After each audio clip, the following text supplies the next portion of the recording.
So let's move on to our final topic for today. And I can definitely have a lot to say about this because I actually saw this presentation. But essentially, during to open up the whole dice of last week, we had Phil Spencer give a speech on essentially what happened with Microsoft from the moment that they announced the Xbox One into now. And he basically alluded to a lot of things in the speech. He said that Microsoft needed a reboot. He talked about the company missing out on a lot of trends. And he talked about what he hopes to do with his new position, how he can shape the future of Xbox and essentially reboot or rebrand it so that it becomes, it gets back a lot of the good graces that it lost from the gamers when they first announced the Xbox One. So one thing I want to say right before we get into this conversation is, a lot of times we've spoken about Xbox, critically on this show as we talk about PlayStation 4 and Nintendo when they make mistakes. When we spoke about Xbox critically, for me, that came from a place of tough love because I am an Xbox fan. I mean, I love Sony as well, but I also love Xbox just about pretty much the same. So when I talk badly about a company, that's because I want them to learn from their mistakes and do better. And up to this point, I think Microsoft has done considerably better with Xbox. Now, obviously, we can say that there are no games out. This year, they finally have Sea of Thieves, State of Decay 2, and Crackdown coming out. So they do have something. Last year, they didn't really have hardly any games out. So the software thing is still an issue. But I can see that they are making an effort to make changes. So I have to give them props in those regards. The Xbox One X is doing very well as a console. A lot of people want that console. We have yet to see them fully utilize the console because, again, it just came out in November. So this year and moving forward, it's going to be very important to see how they do as a brand. But as far as what Phil Spencer has been doing, I think he's been doing an excellent job considering where they were at from the very beginning. So I just wanted to get some of you guys' thoughts on Phil being so open about some of the struggles they've had in Microsoft and whether or not you think the company has a chance to do well moving forward.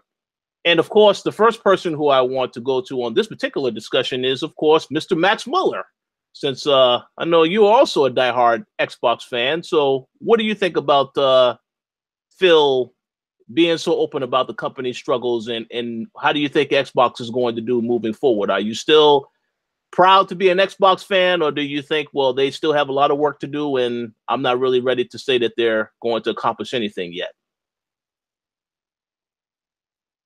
Yeah, I mean, Master Jazz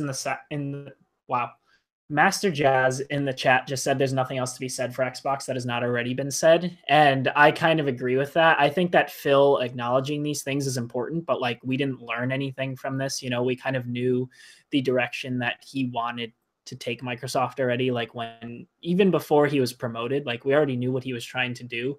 And as we said on the show many times before, all of us have, that he is, he's a person that's for the gamers, and whether it's a persona or not, like he does seem to do that pretty well. And he's still definitely like recovering from Microsoft's like issues beforehand. Like he says in the speech, it takes a long time to recover from this sort of stuff. Games take a long time to develop and stuff like that.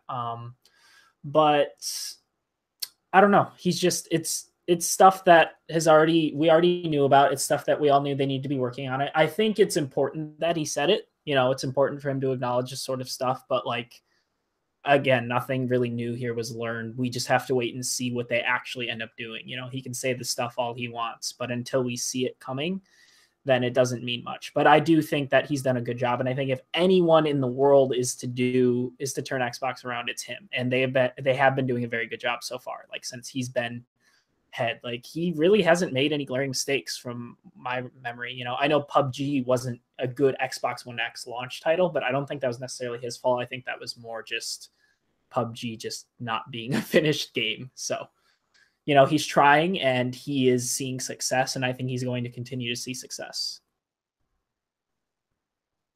I agree pretty much straight to the point with that. And Shout out to Master Jazz 09 in the chat. Yes, he's absolutely correct. All we have to do now is wait for games and see if they deliver. Yep, I agree with that statement 100%. So, Dana, what are your thoughts on Microsoft, Phil being open about what's going on with Xbox and as far as the future of Xbox? I love how they're trying to be open in order to get a sympathy vote. Just make more games. You're overcomplicating situations. Just make games that we care about. That's it. That's all we want. That's all we ask for. Just do that. Don't give us a song and dance. Don't go on the apology tour. Don't be open. You can be closed. Just give us games. That's all we want. So I feel nothing for him or his monologue. Hey, well, I understand that. And I know that you've been a Xbox 360 fan for the longest time. So I know when you saw how they handled Xbox One, you was not happy with any of that. I still have my Xbox 360 and we get along and we're best friends and we talk to each other every day. So until Xbox gets its act together with Xbox One, or who knows, maybe they'll finally get a clue with Xbox 10, then I'm still sticking to my 360. Totally respect that. Yes. Okay, Mr. Lugo, any thoughts on Phil's speech in Xbox moving forward? I pretty much agree with most of what everybody has said. I mean, again, I feel like that's a little bit of, I guess you could say, a reflection, or at least a look back at some of the stuff over those last few years. Again, this generation. It could also be a setup for the next one, because I feel like once the next console cycle comes around, I think Xbox is going to be a lot more prepared for what is it, coming out the gate, you know, with a lot more stuff to offer customers, and kind of really capitalize a lot and do more, if not better, than what they've had, you know, compared to Sony over the last, I want to say, couple of years. Because I feel like Sony has been the one in the better position for a long time now, you know, not just because of what the hardware that they offer is, but a lot of the games, a lot of the other stuff outside of just the console itself. And I feel like they'll have a better grasp on that in the next cycle. Again, they kind of got dealt a little bit of a bad hand, or at least a rocky start, with all the changes and a lot of the redos and the reshoots and the mulligans that they have to do over the last, I want to say, maybe about almost 5 years now. Because again, certain things like Connect are a complete afterthought now. Remember, that was a big thing when the Xbox One was first coming out. I don't feel like they're gonna have that type of mistake or that type of approach to things going up moving forward. I agree, 100%. Yeah. How about you, Gary? What are your thoughts on Phil's speech and Xbox moving forward? Yeah, what I got from his speech is that there was a lot of behind the scenes, you know, conflicts and issues. You know, in the speech, he said morale in the company was at a real low, and they were missing out on current trends and fads in the industry. So it seems like Phil wasn't able to get everyone at the company on the same page to, you know, do the things that he wanted to do. But with his new promotion now, perhaps that can begin to happen. So my thing is, now that he's given this speech and he's, you know, told the world about all of this, he really does need to deliver now this year. Like, this has to be a really amazing year for Microsoft. They have to announce a lot of you know, new exclusives for the system and everything. We need to get Crackdown, and it needs to be good, because like, it's been so long since that game has been like talked about, and it still hasn't come out yet. So they need to really deliver this year, now that he has, you know, given this speech, and he has been promoted, and he does have more power now. So yeah, I just hope that he's able to execute with all these changes now. Obviously, Game Pass, you know, is a big step in that. The fact that they're going to have, you know, all the new exclusives and stuff on Games Pass, that's a big deal in itself. So that's a good start to the year, I think. But yeah, they still need to deliver on what everybody wants, and that's games. So, can I just say something really quick? Go. Yeah, go ahead.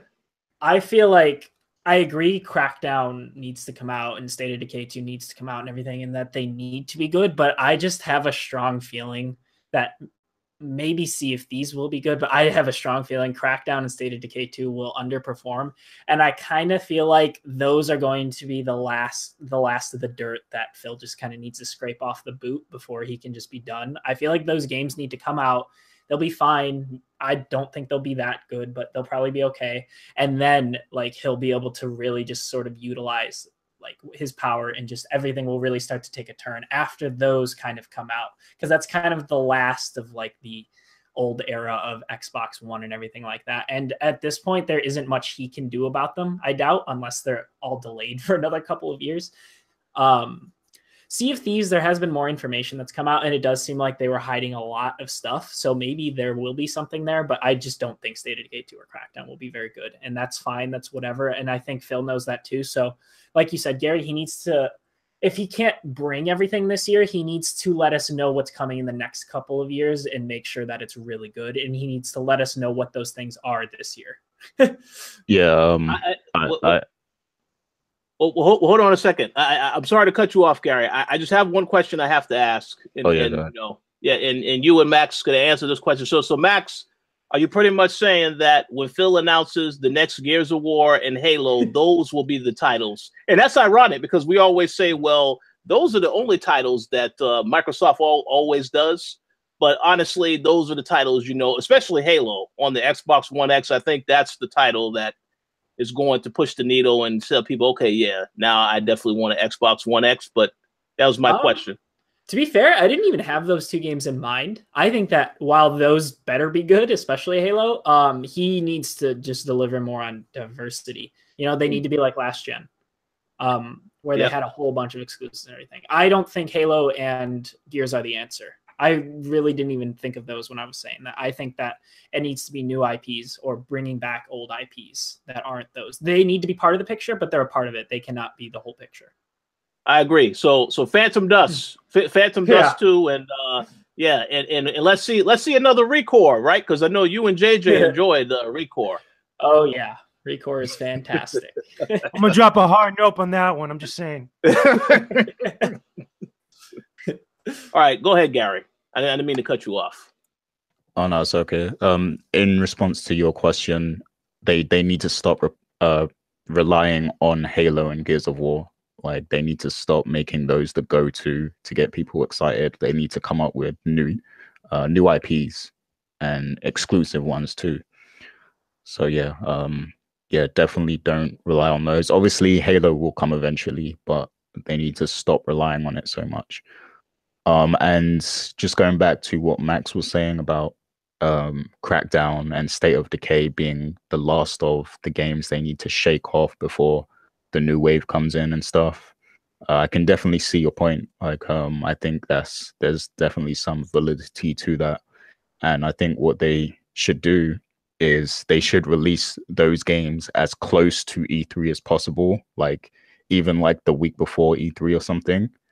And then their E3 show should be amazing. Like, because then even if those games disappoint, then the next week people are going to forget them completely. And then, they'll be excited for the new stuff that's announced. So if that is the case where they know it's going to not be ideal for the consumer, then they should do something like that where they release it close to, a huge announcement or something. I agree with that. That's a fantastic idea.